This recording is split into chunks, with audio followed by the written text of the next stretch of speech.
For many salespeople, they say one of the most challenging part of the sales process is prospecting, followed by closing. However, I do declare that these salespeople are wrong. I'm going to explain why. Well, prospecting is up there, but there's another part of the sales process that we oftentimes don't pay attention to. And I'm going to highlight that and why it's so critical in this episode.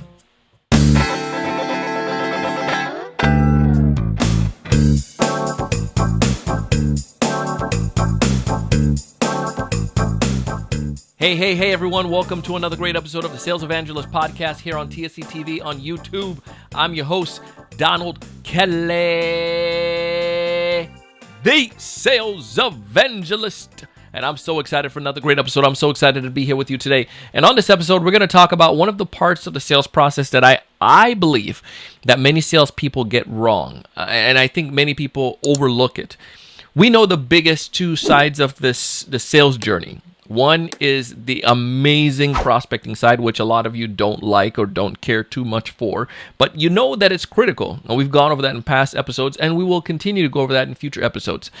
Then you hear about the close. The close is kind of like the event. This is like the sexy part where you put the cherry on top. It is the end. This is the most glamorous portion. The transaction is completed. We receive the money. The client received their service. But right slap dab there in the middle is a piece. Actually, go a little bit further over, is a piece of the process that we don't spend too much time on and we often overlook. Before I tell you what it is, you kind of guessed already because you read the episode show notes or the title of this episode.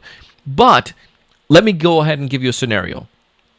You meet with a prospect, and according to the statistics out there, you know that the buyer is coming more prepared now than ever. So you assume that because this person came to you or because you contacted them and they've been looking, they know everything that they need to know already. You don't want to be that typical salesperson, so you don't push too much. You don't want to pry. They're divulging information. They're telling you that they want your software. They're looking for companies like this. Their current software doesn't work. They're going to take it to committee. They want to get a proposal and a demonstration. So you jump, hop, skip, and run, do whatever they say, and next thing you know, you give this amazing demo. I mean, it's the best demo you've ever given in your entire life. You talk to them about things that they didn't even know existed. And you show them some of the features that you didn't really know about. Your sales engineer was dynamic. All of a sudden, they say, you know what, Joe, can you get me a proposal? Joe, you go ahead and you work on that proposal. It is amazing. Everything is spelled right. You use Grammarly, and this thing is flawless. You send it over to them. You're using a tool like PandaDoc. You know they open it. And then it goes crickets and crickets and crickets. What went wrong? It's on your forecast. This is a proposed deal. Hypothetically, it should be about 75% down the journey of the sales process. I can tell you what went wrong.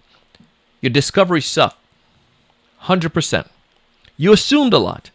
And I'm going to talk to you a little bit more about that. I believe this is the most critical part of the sales process. I'm going to say something maybe blasphemous. The discovery is more important than the close.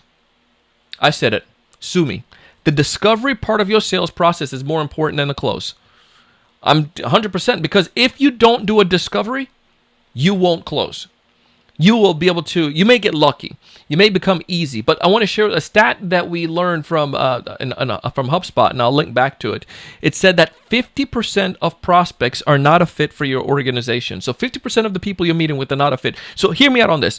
Go back to our example here where this client came along.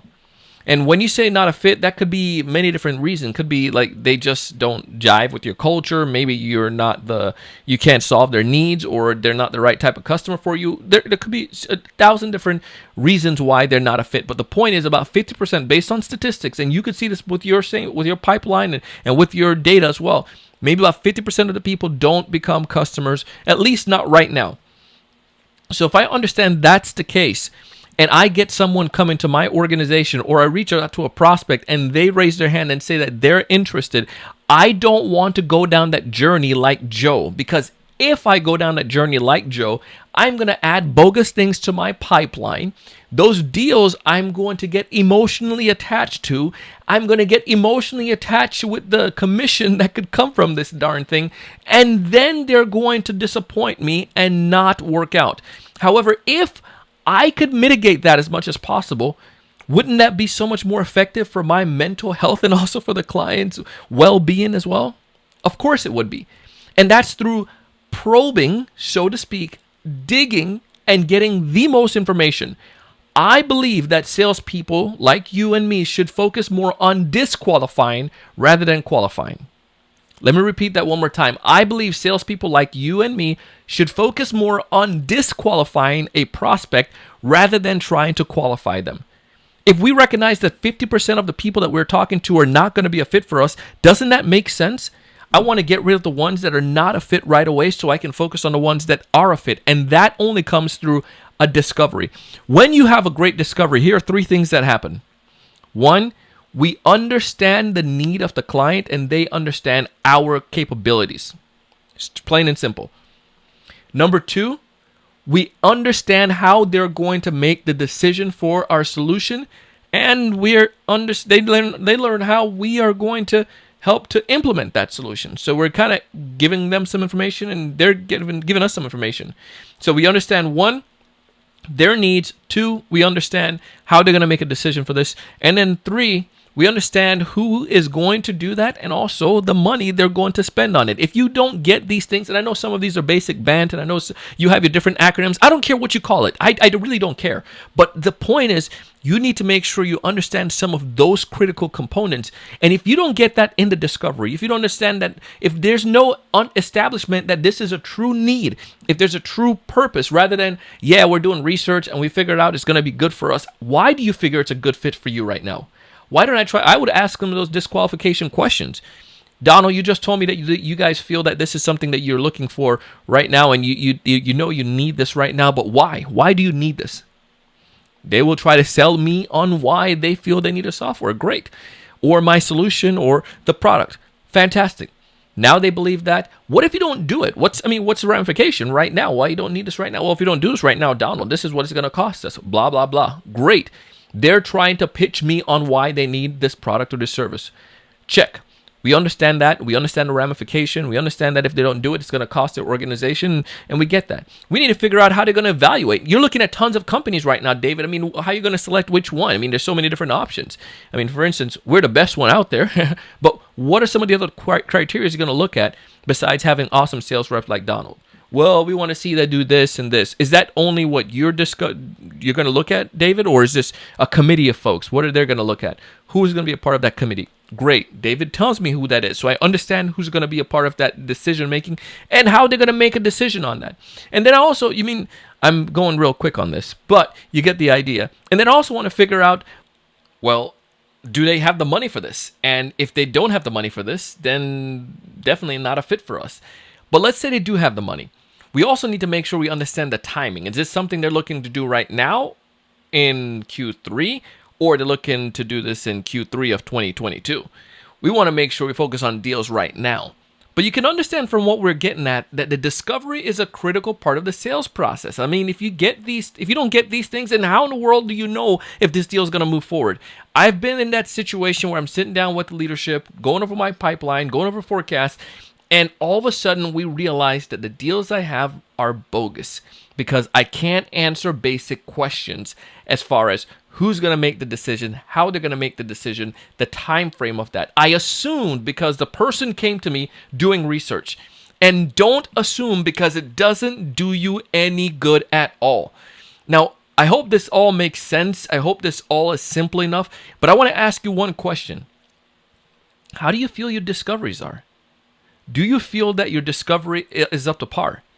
What could improve in your discovery? Go ahead and let me know in the comments below, or you can go ahead and hit me up on LinkedIn. You can just type it here and just tag me. Let me know how you're doing on your discovery. Do you feel that you're up to par? Do you feel that there could improve, and what could you improve on? And if you don't feel comfortable posting in the comments, just go ahead, Donald C. Kelly on LinkedIn. You can see the name popped up there on the screen, Donald C. Kelly.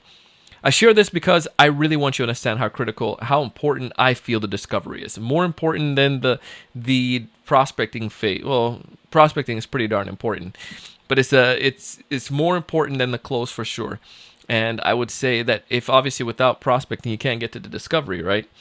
And sometimes you get these inbound leads, but listen, I would probably say that prospecting is pretty darn high up there, but the discovery part, it's where the deal begins to close. And I think that is more important than your close.